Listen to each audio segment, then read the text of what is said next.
20वीं सदी में सबसे ज्यादा अगर किसी की मांग बढ़ी है तो वो है ECE इंजीनियर्स। शुरू में हर एक डिपार्टमेंट कंप्यूटराइज्ड होने लगा और आज हम देख ही रहे हैं केवल सरकारी या प्राइवेट काम ही नहीं बल्कि लोगों की पर्सनल लाइफ भी डिजिटल और इलेक्ट्रॉनिक्स उपकरणों पे काफी हद तक निर्भर हो गई है।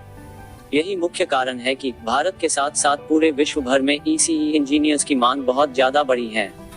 भारत में भी बहुत सी देसी और विदेशी कंपनियां यहाँ के इंजीनियर्स को रोजगार देती हैं। यदि आप एक ECE इंजीनियर हैं तो आपको यह जानकर खुशी होगी कि आपके बीटेक या BE पूरा करने के बाद आपके पास अवसरों की कोई कमी नहीं है। लेकिन इतने सारे ऑप्शंस में से आप कैसे जान सकते हैं कि कौन सा ऑप्शंस आपके लिए सबसे बेहतर है? आज हम यह वीडियो केवल आपके लिए लेकर आए हैं जिसमें आप जानेंगे कि ECE इंजीनियर्स के पास कौन कौन से करियर ऑप्शंस रहते हैं। यहाँ आपको हर उस विस्तृत विवरण पर विस्तृत जानकारी मिलेगी जो आप ECE इंजीनियर के रूप में अपने करियर के बारे में जानना चाहते हैं। इसलिए इस क्षेत्र से संबंधित प्रत्येक प्रश्न के ठोस सत्य उत्तर खोजने के लिए देखते रहें। चलिए शुरू करते हैं। Welcome to Keep Growing, the place where curious minds come. 1. ECE छात्रों के लिए मुख्य नौकरियां। यदि आप एक ECE इंजीनियर हैं तो यह बहुत संभावना है कि आप किसी ऐसी कंपनी के लिए काम करना पसंद करेंगे जो कि कोर इलेक्ट्रॉनिक्स क्षेत्र में काम करती। हालांकि ये कंपनियां अपेक्षाकृत दुर्लभ हैं। हमने आपके लिए भारत में काम करने वाली ऐसी ही सबसे बड़ी कंपनियों की लिस्ट तैयार की है। Wipro Lighting, Broadcom, Texas Instrument, Schneider Electric, Bajaj Electricals, Freescale Semiconductors, Alstom Corporate, Bharat Heavy Electricals, Havells, Crompton Greaves, Neolex Cables, HBM Power Systems, Exide Industries, Tata Electric. ये कुछ ऐसी फर्में हैं जो कि कोर ECE नौकरियों के लिए बेहतरीन अवसर प्रदान करती हैं। इसके अतिरिक्त आपको Siemens, BSNL, Sony, Reliance, Nokia जैसी नेटवर्क संचार कंपनियों में भी अच्छे अवसर मिलेंगे। लेकिन जब इन कंपनियों में नौकरी के अवसर उत्कृष्ट होते हैं तो उनके उम्मीदवार का सेवन अविश्वसनीय रूप से कम होता है। एक्चुअल में आप ऐसी स्थितियों का भी अनुभव कर सकते हैं जहां आप इन कंपनियों में मुख्य पदों के लिए एलिजिबिलिटी ही नहीं पाते हैं। इस बिंदु पर आप या तो रिसर्च में, सरकारी नौकरियों और स्टार्टअप्स जैसे दूसरे ऑप्शंस के लिए प्रयास कर सकते हैं या बस अपने CV को Kuber Lightning, Lanco Industries, Mehta Engineering, Baliga Lighting जैसी छोटी कंपनियों में दे सकते हैं। एक कोर ECE इंजीनियर के रूप में आप डिजाइन इंजीनियर, ASIC इंजीनियर प्रशिक्षु, जूनियर एम्बेडेड इंजीनियर या नेटवर्क सपोर्ट इंजीनियर के पदों के लिए आवेदन कर सकेंगे।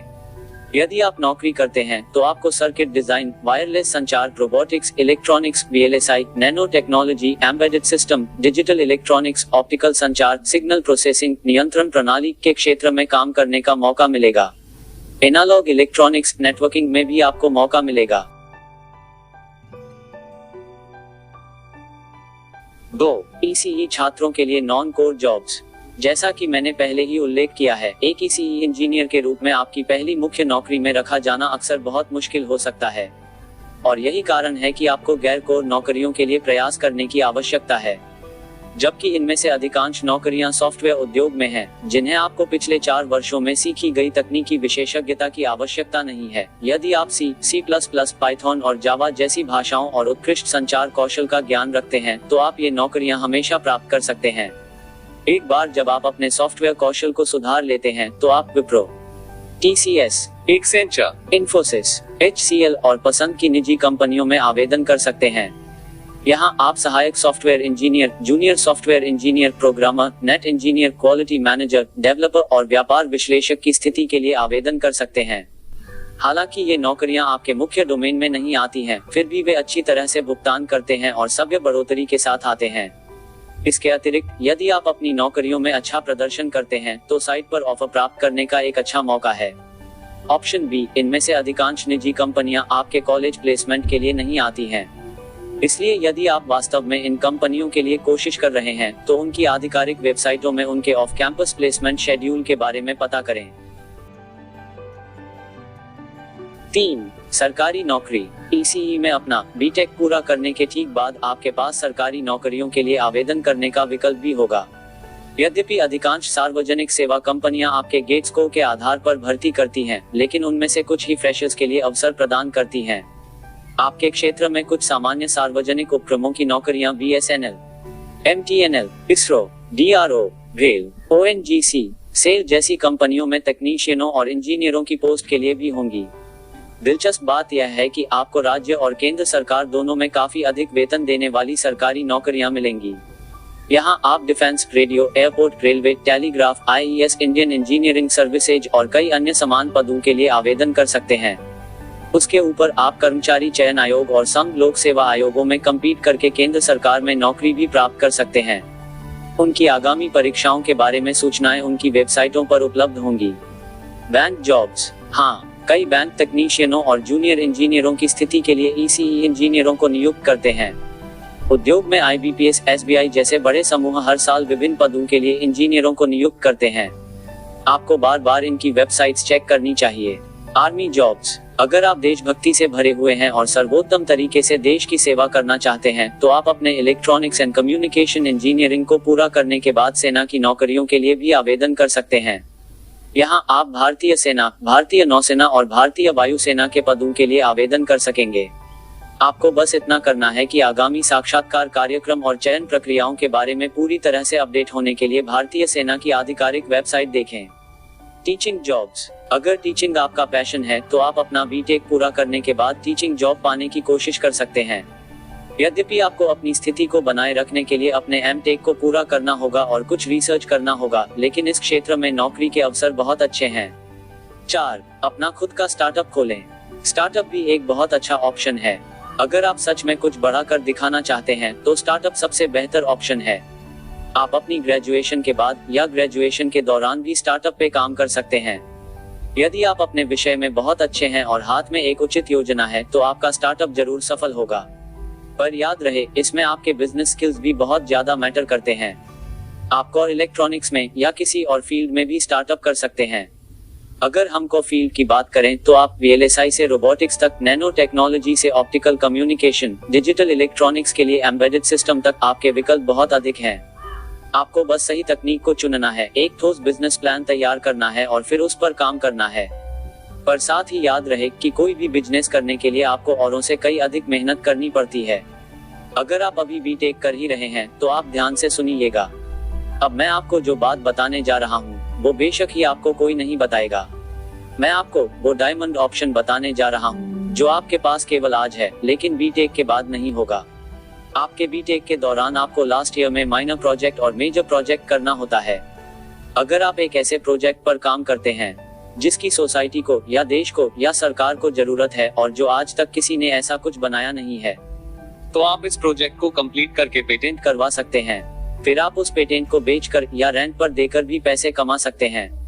केवल यही नहीं, आप इससे खुद का स्टार्टअप भी कर सकते हैं। अगर आपके प्रोजेक्ट में दम होगा तो दुनिया के बहुत से बड़े बड़े बिजनेस पर्सन भी आपके काम में इन्वेस्ट कर सकते हैं। और यही नहीं, अगर आप फॉरेन स्टडी करना चाहते हैं तो भी आपके एडमिशन के चांस बढ़ जाएंगे, क्योंकि फॉरेन कॉलेज आपके मार्क्स नहीं बल्कि आपके प्रोजेक्ट वर्क को देखकर एडमिशन देते हैं। क्या ये ऑप्शन आपको किसी ने कभी बताया? आप कमेंट बॉक्स में जरूर लिखें। 5. उच्च शिक्षा। इंजीनियरिंग में हर दूसरे डोमेन की तरह ईसीई में भी उच्च शिक्षा के लिए आपके स्कोप शालीनता से अच्छे हैं।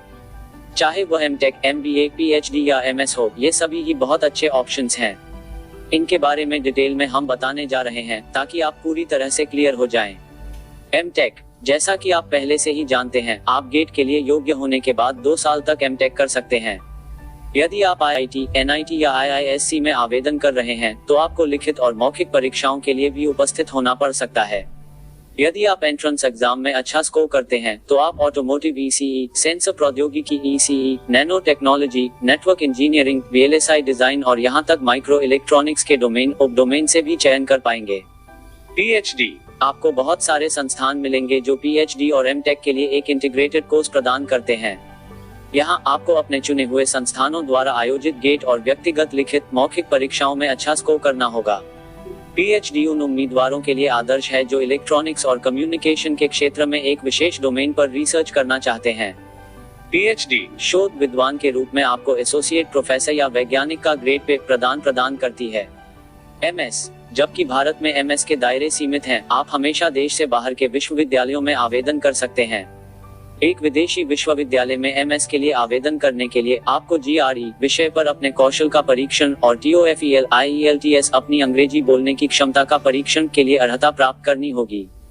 यदि आपने अपनी बीटेक परीक्षाओं में वास्तव में अच्छा प्रदर्शन किया है तो आप आईआईटी में एमएस के लिए भी आवेदन कर सकते हैं। एमबीए में आप किसी भी स्ट्रीम से कोर्स कर सकते हैं, जैसे finance, human resources etcetera. MBA B Tech से तो पूरी तरह अलग है, लेकिन यह आपको बिजनेस या मैनेजमेंट स्किल्स देती है, जो कि टेक्निकल स्किल्स के साथ साथ बहुत जरूरी हैं।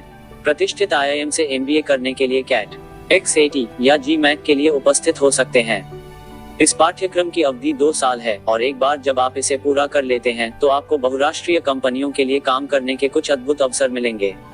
हालांकि यह पाठ्यक्रम आपकी डिग्री या आपके द्वारा 4 वर्षों के लिए दी गई अंतर्दृष्टि का उपयोग नहीं करता है, लेकिन विकास और वेतन की संभावनाओं को देखते हुए एमबीए निश्चित रूप से आपके समय और धन के लायक है।